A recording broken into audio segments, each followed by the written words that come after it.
This is the World News on TVC News Nigeria. I am Oluyemisi Dada. The headlines. Turkey declares national mourning over suicide and shooting attacks at Atatürk Airport. Explosion rocks a house in suburb of Toronto, leaving one person dead, injures 9. Benghazi report finds no new sign of Hillary Clinton's wrongdoing, blames government failings for deaths of U.S. ambassador and 3 others in Libya 4 years ago. Italian Navy recovers refugee ship that sank off Libyan coast last year with hundreds of bodies still missing. Details in a moment.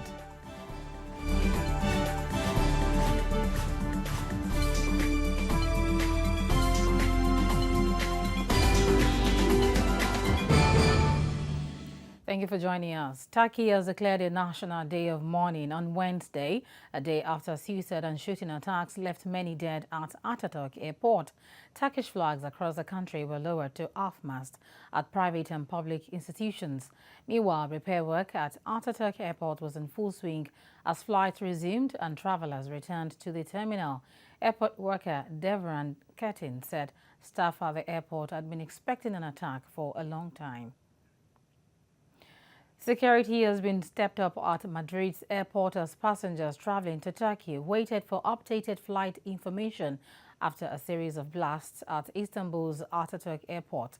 Extra police cars and armed officers were seen outside the airport's Terminal 2, where flights depart for Istanbul. Spanish police declined to confirm whether the heavier security was a direct result of the attacks in Turkey. Spain's airport operator said flights between Madrid and Istanbul were operating with several hours delay, but that there were no cancellations on Wednesday. The attack on Europe's third busiest airport was the deadliest in a series of suicide bombings this year in Turkey. 41 people were killed and 239 others wounded in a suicide bomb attack at Istanbul's main international airport on Tuesday. The government released a statement on Wednesday stating the increase in number of the dead and injured in the deadliest attack this year in Turkey. Leaders around the world have expressed sympathy with the government and its citizens. Joe Tuyinka gives us details. Turkey is struggling to contain the spillover from neighboring Syria's civil war and is also battling an insurgency by Kurdish militants in its largely Kurdish southeast. Officials investigating the attack say the use of suicide bombers against soft targets was more typical of the Islamic State than the other obvious suspects, the Kurdish PKK militants, who generally attack official government targets. World leaders have paid their respects to victims and condemned the attack on Istanbul. Tonight, we do not know who carried out these horrid attacks and with what motivation.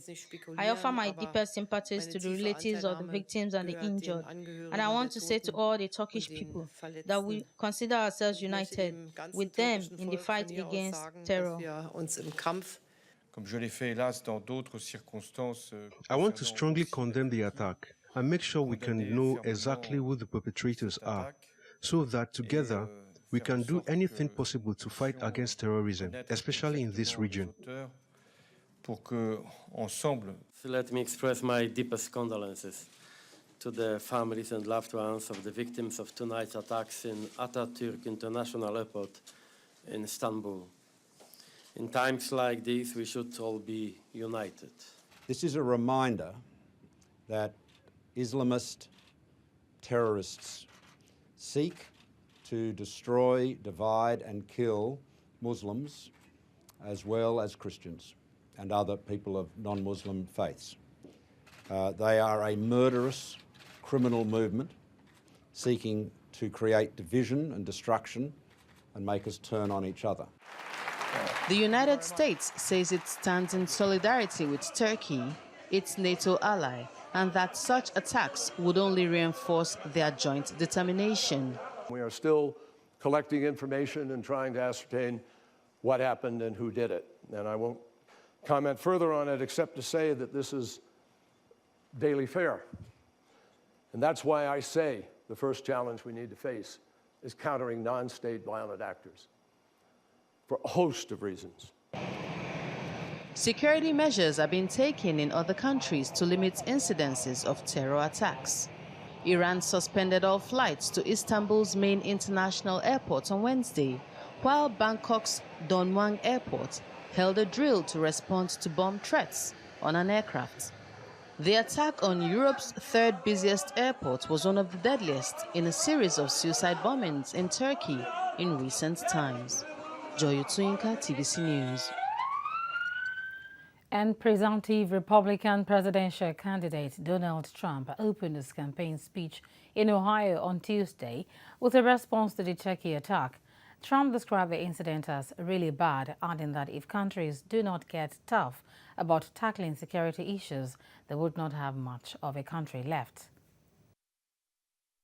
You know, I wanted to talk to you about a few things, and then, as you know, we had another suicide bombing, Istanbul, Turkey, many people killed, many people injured.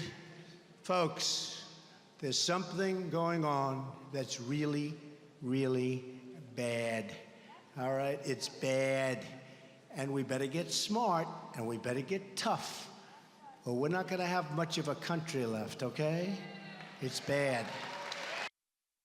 French President François Hollande has warned that the UK will not be able to cherry-pick the European Union's rules in its future relationship with the bloc. According to Hollande, Britain would not be able to keep all the advantages of the EU's single market but refuse free movement of people. While noting that Britain's vote to leave was a historic moment for the EU, he stressed that history continues and Europe does not stop with Britain's decision to leave. His warning came on the same day when the European Parliament held a session during which European Commission President Jean-Claude Juncker did not speak English, choosing to address the EU lawmakers in French and German. Pope Francis has prayed for the victims and relatives of an attack in Turkey that left 41 dead and injured 239.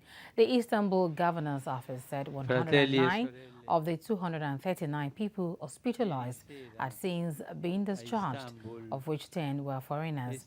The attack bore similarities to a suicide bombing by Islamic State militants at Brussels airport in March that killed 16 people. London's Trafalgar Square was a sea of umbrellas and homemade pro-Euro placards on Tuesday as more than 1,000 people braved the rain to protest against the Britain's decision to leave the European Union following the recent referendum. TVC News' Love Femi Yidokun completes the story. 48% of voters chose to remain in the EU and 52% to live in. The event has divided the country, with England and Wales voting out and Scotland and Northern Ireland voting in. Scotland's First Minister, Nicola Sturgeon, has said a devolved government is preparing to present legislation allowing for a second independence referendum as a result of the British Leave votes. But by doing what they're doing, they're going to split Britain. I'm against England being split from Britain. And I don't like all this talk about a majority for Brexit. 2 countries voted in and 2 countries voted out. Soaking wet placards declared, "We love EU," and "We've made a huge mistake," dotted the square. The owners of an English Bull Terrier hung a sign on their dog T-Bone reading "EU Bull Terrier" with the word English crossed out.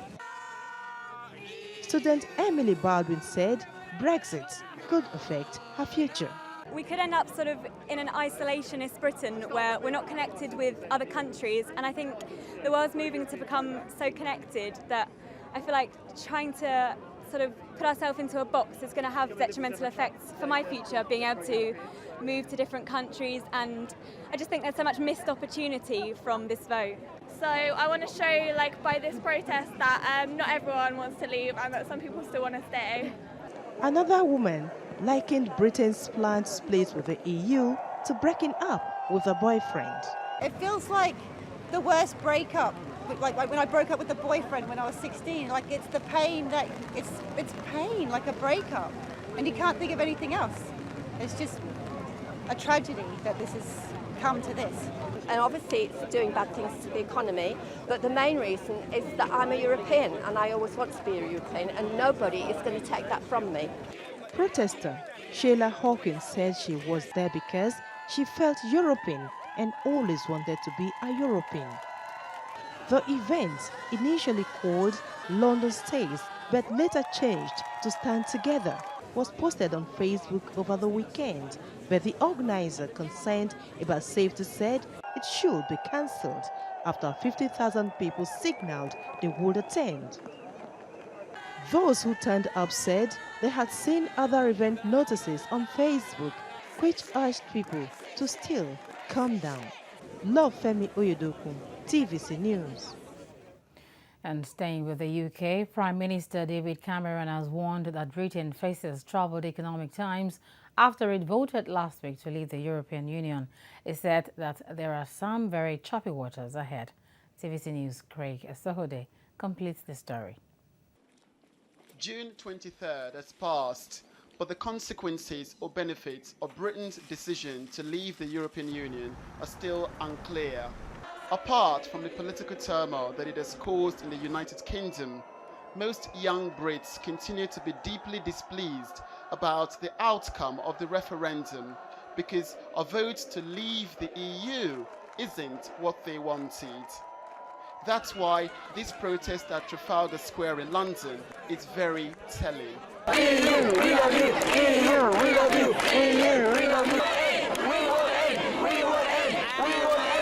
All of the British outgoing Prime Minister David Cameron has over the past few days offered some reassurance to those people who may be sceptical about the implications of the UK leaving the EU. He said that the UK would respond to the situation from a position of strength. I would say, look, we are in a strong position to meet these challenges because we've paid down so much of our deficit, we've had strong growth and job creation, but I don't belittle at all the consequences will be difficult. There are going to be some very choppy waters ahead. The extrication of Britain from the EU first would require David Cameron's successor to trigger Article 50 of the Lisbon Treaty, which would take a period of 2 years to complete. Until then, the benefits or consequences of Britain's decision to leave the single market may remain a subject of unending speculation. Craig Esohode, TVC News. And more than 1,000 people gathered at London's Trafalgar Square on Tuesday to protest against Britain's leave vote from the European Union. Most of the protesters were young people, a reflection of the high percentage of the 48% of voters who chose to remain in the EU. The vote continues to cause unease in the country, especially as London, Scotland and Northern Ireland voted to remain in the Union.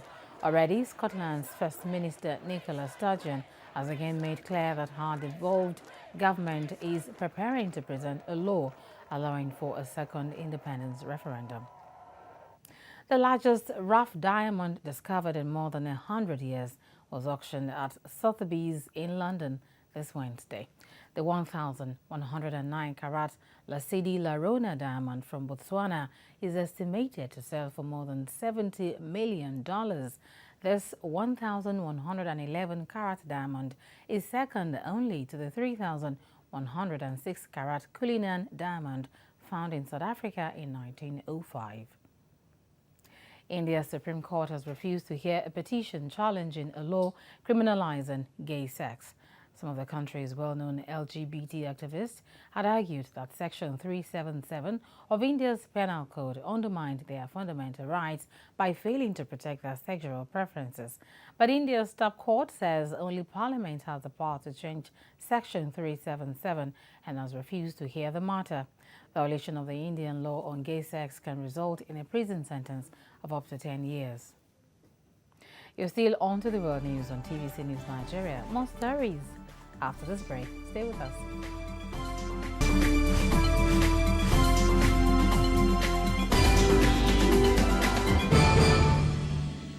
Glad to have you back.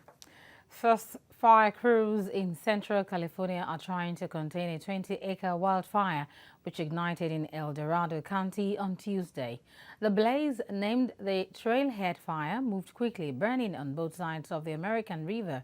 The crews have been unable to attack on the ground due to a lack of accessibility and have instead been relying on heavy airstrikes to battle the wildfire. Evacuations have been called for the surrounding area. The recent heat wave and long-term dry conditions have created dangerous fire conditions in much of California and other parts of the western United States. An explosion which rocked a house in the suburb of Toronto on Tuesday, June the 28th, has left one person dead and injured about 9 others. 4 houses were affected by the explosion and the road destroyed. The cause of the explosion is unknown. Officials say they have set up a large perimeter and nearby homes are being evacuated. They warn that people avoid the area.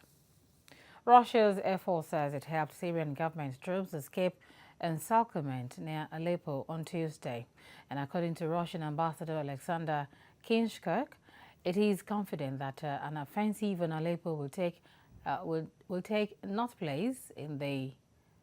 not take place in the foreseeable future.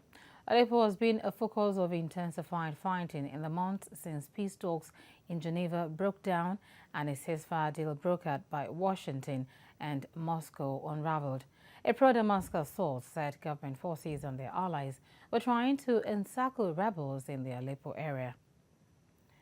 The war against Islamic State has received a boost as Iraq secured a $2.7 billion loan from the United States on Wednesday to fund ammunition and maintenance of fighter jets, tanks, and other military equipment.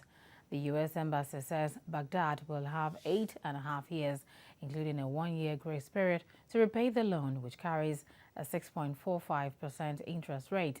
Declining global oil prices and the cost of fighting Islamic State militants who seized a third of Iraq's territory in 2014 have hit government revenues, which rely almost completely on oil export. Iraq received its first batch of the F-16S in 2015 as a part of a $65 million deal with Lockheed Martin Corporation.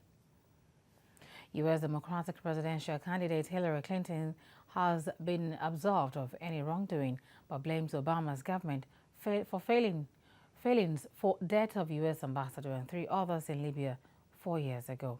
The long-awaited congressional report concluded that senior U.S. officials did not do enough to protect 4 Americans who were killed in Libya in 2012. The 800-page report released on faulted the Obama administration for lax security and a slow response to the attack on the U.S. consulate in Benghazi, which killed U.S. Ambassador Christopher Stevens and 3 other U.S. citizens.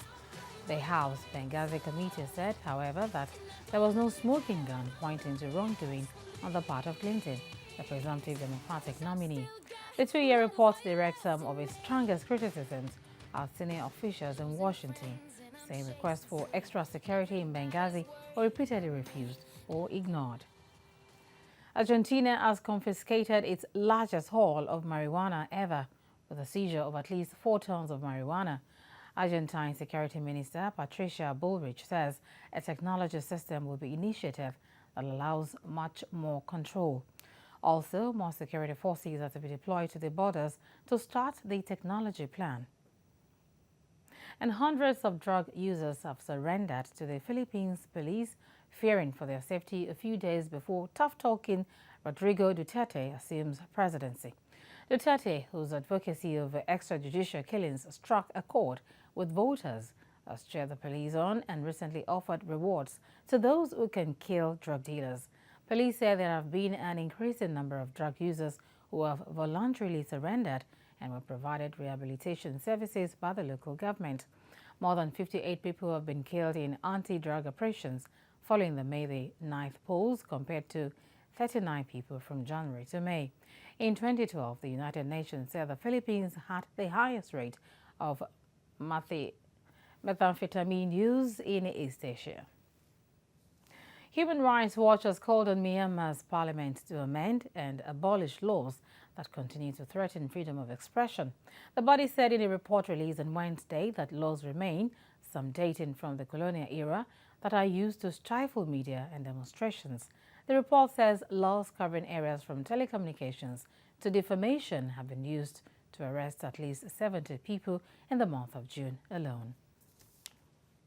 This is a big time of change in Myanmar. You have a newly elected government. It has a parliamentary majority.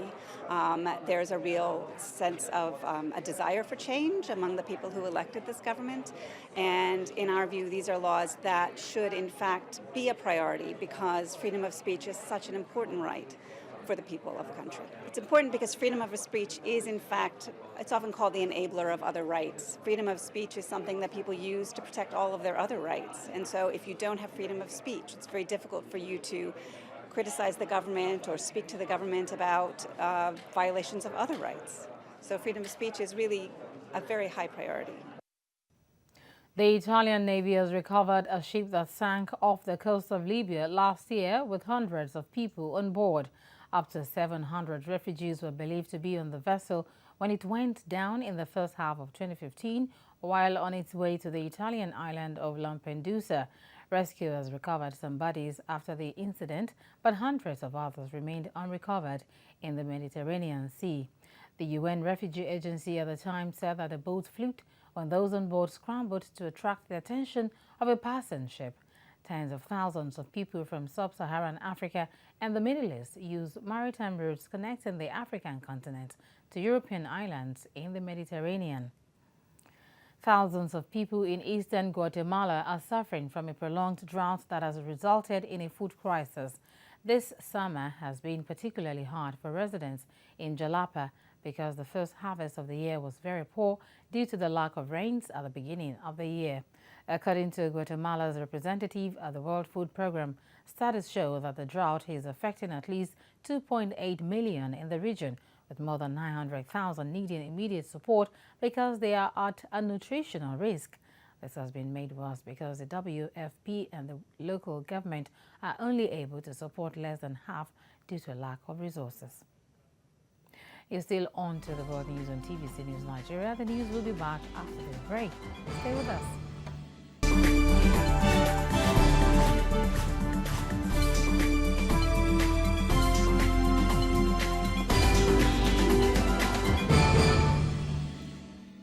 You're welcome back. Taxi drivers across Colombia are protesting against the taxi line Uber and have accused authorities of not doing enough to protect their jobs against the popular ride-sharing application. In the capital, Bogota, taxi drivers changed themselves up and went on a hunger strike over what they say is Uber's unfair competitive advantage in Colombia, claiming Uber drivers are exempt from the high fees taxis pay. There were similar scenes in other parts of the country as taxi drivers marched in protest after the Colombian government rejected moves to block Uber from functioning in the country. Minister for Technology and Communications David Luna says authorities cannot move against Uber without a legislative or judicial order. Uber is banned outright in most of Western Europe, but despite setbacks, it has moved quickly in its global expansion. With just over a month to go until the municipal polls in South Africa, the country's Electoral Commission has again raised concerns over the increasing levels of violence. 5 people were killed during protests in and around the capital city last week.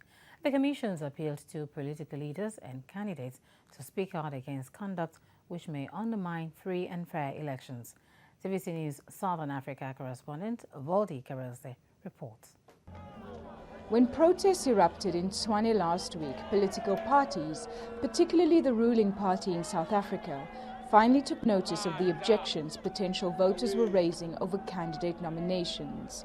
But with the list process closed, there was nothing to be done to appease this community, nor any of the other areas that complained about the candidates picked to run as councillors. Now the country's electoral body says it's concerned about the violence that's flared up in the run-up to the polls. The violent protests that erupted in Tshwane were of great concern to us as the Commission, and we will continue to monitor the situation and have conversation with the political parties concerned to make sure that those kind of issues are dealt with and we don't have those kind of challenges spilling into our electoral processes. We want to appeal particularly to the leadership of the political parties and community-based organizations to assist us to make sure that the environment within which we are having these elections is conducive to free and fair elections. It's assured the country the list process was credible and adds a record number of parties and candidates will be vying for votes come August. A record 200 parties and 61,014 candidates will be contesting the 3 August 2016 municipal elections held in 2011. The average age of a local councillor is around 44 years old, but this is an election of firsts. The youngest candidate is just 18 years old and a first-time voter, yet he seems to think he can adequately represent his community. The oldest candidate nominated is 90, and they're both from the Eastern Cape. The IEC has published the full list of candidates. The printing of 80 million ballot papers will commence next week. Valdi Karlsa, TVC News, Johannesburg. And more reactions are coming in on the recommendation by South Africa's Treasury that President Jacob Zuma should pay only 3% of the 250 million rand, that's about $16 million of public money spent on upgrading his home in the rural KwaZulu-Natal province. Political analysts said the deal is minimal and a compromise. Against his architect of 155 million rand. And 3 years after the ousting of President Mohamed Morsi, Egypt is still struggling to enshrine democratic structures in the face of an active fight against terror and deep economic crisis. We have more in this report. It's been 3 years since crowds of Egyptians took to the streets, demanding the removal of Islamist President Mohamed Morsi. His rule was described as divisive. Although they got their wish on July the 3rd, 2013, still, democratic hopes are far from being fulfilled in the country. There has been a spiral of crackdowns on freedoms in the name of stability by the Abdel Fattah al-Sisi government. Now that former military chief Abdel Fattah al-Sisi has become president, his reign disallows protest and welcomes very little criticism. Many people have lost hope because the 30th of June and the 3rd of July have not restored democracy or led to the creation of a civil government. President Sisi counts too much on his military advisors and still behaves like a military commander. Hopes were raised when the military installed a government with former Chief George Adli Mansour as interim president and a liberal economist as prime minister. But subsequent months saw security services crushing Morsi's Islamist supporters, detaining the ex-president and thousands of members of his Muslim Brotherhood. The crackdown reached its peak on August 14, 2013, when police shot dead hundreds of Islamists at a protest camp in Cairo during clashes, the worst mass killing in Egypt's modern history. In May 2014, Sisi was elected president with almost 97% of the vote boycotted by the Brotherhood and secular activists. He commenced the task of crushing the Islamists while security services began jailing left-leaning dissidents who had helped spark the 2011 uprising that deposed Mubarak. As it stands, protests are now banned in Egypt unless approved by the police. Calling for one can earn one an Egyptian jail sentence, as can posting an amateurish video on Facebook poking fun at the president. More than 3,600 kilometers of road have been built. 3 electric plants were opened. We now have an energy surplus. People can buy homes. We built a new branch of the Suez Canal in only 1 year. The new administrative capital has been created, so people see that concrete measures are being taken. The Egyptian government continues to battle deep economic crisis, admitting its pledge to eradicate jihadists who continue to carry out regular attacks remains a challenge. Jokeli Jadu, TVC News. And one man that continues to be some sort of an enigma in Egypt is former anti-corruption chief Hisham Geneina. Geneina has been fired, charged with spreading false information and tried within three months of his sack. President Abdel Fattah al-Sisi, who had made the fight against corruption a core of his government, abruptly sacked the 62-year-old retired judge in March. Since then, Egyptian media have launched a series of attacks on Geneina and his family, accusing him of tarnishing the image of the country and having links with the banned Islamist opposition. Egypt has now received a data file from one of the black boxes from the Egypt airplane that crashed into the Mediterranean last month. The French Air Safety Agency BEA had announced it was sending the recorder back to Cairo after fixing the damaged box. Egypt's Aircraft Accident Investigation Committee says it is now studying the files, adding that the process may take several days. And already repair work of the cockpit voice recorder, that's the second black box, has also started. The two black boxes from the aircraft were retrieved damaged from the bottom of the Mediterranean and sent to Paris, where the electronic board from the flight recorder was repaired on Monday. Terrorism has not been ruled out as a cause of the crash on May the 19th, when the Airbus A320 traveling from Paris to Cairo went down, killing all 66 people on board.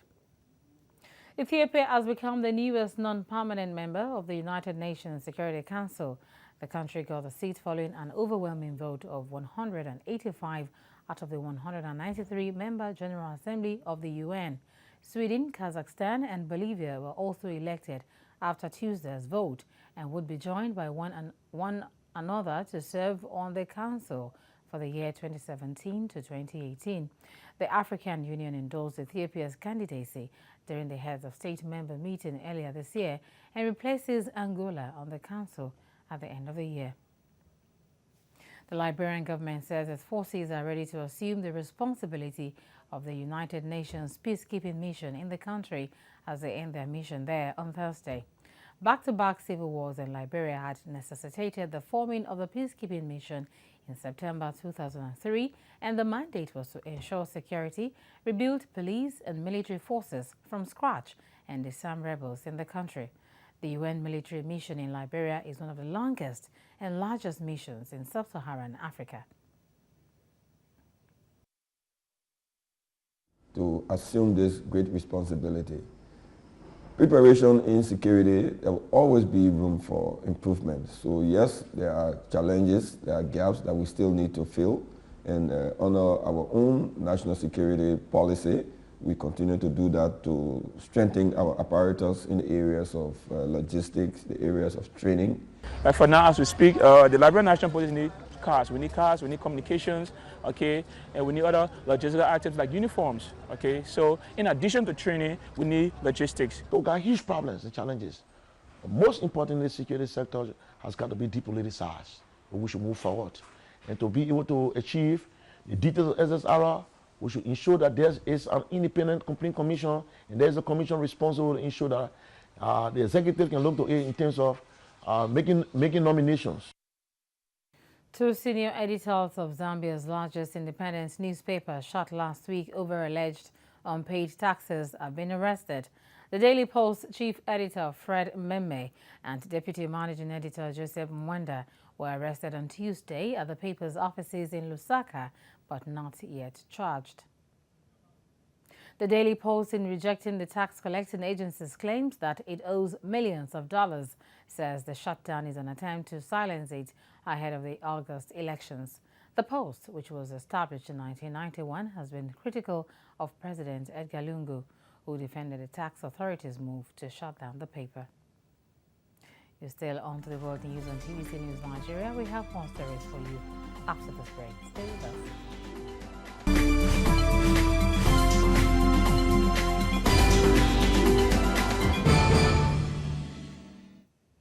You're welcome back. The federal government is set to revive Project Act Nollywood with a workshop for filmmakers in Nigeria. Also, musician Burna Boy's 15-year ban from the United Kingdom has been lifted. Mando Owem-Homo has more.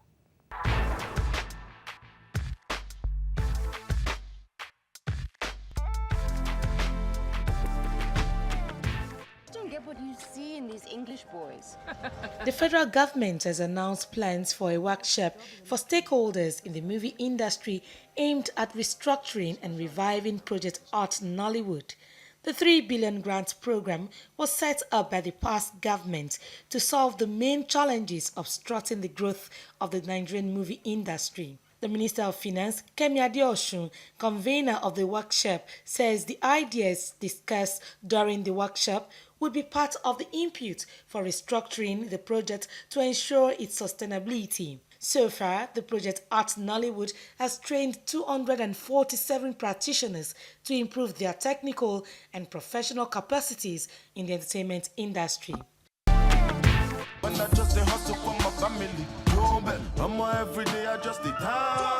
Dancehall musician Burna Boy's 15-year ban from the United Kingdom has been lifted after 5 years. After 11-month incarceration, he was released and given 2-month bail plus community service on the grounds of being of good behavior. TVC News gathered that Burna disobeyed authorities and traveled back to Nigeria, where he signed a record deal with Aristocrat Records. He later traveled back to the UK but was arrested at the airport, deported to Nigeria and barred from the UK for 15 years.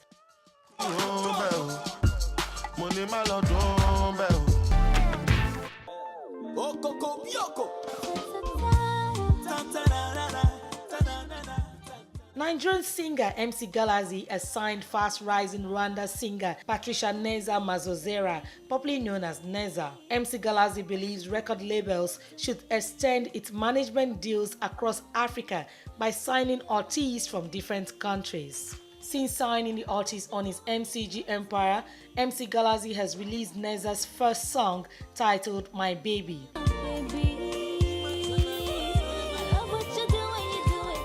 Neza won the Africa Entertainment Awards in 2012 as Best Female Art. Manju Uwem Umo, TVC News. You be my baby.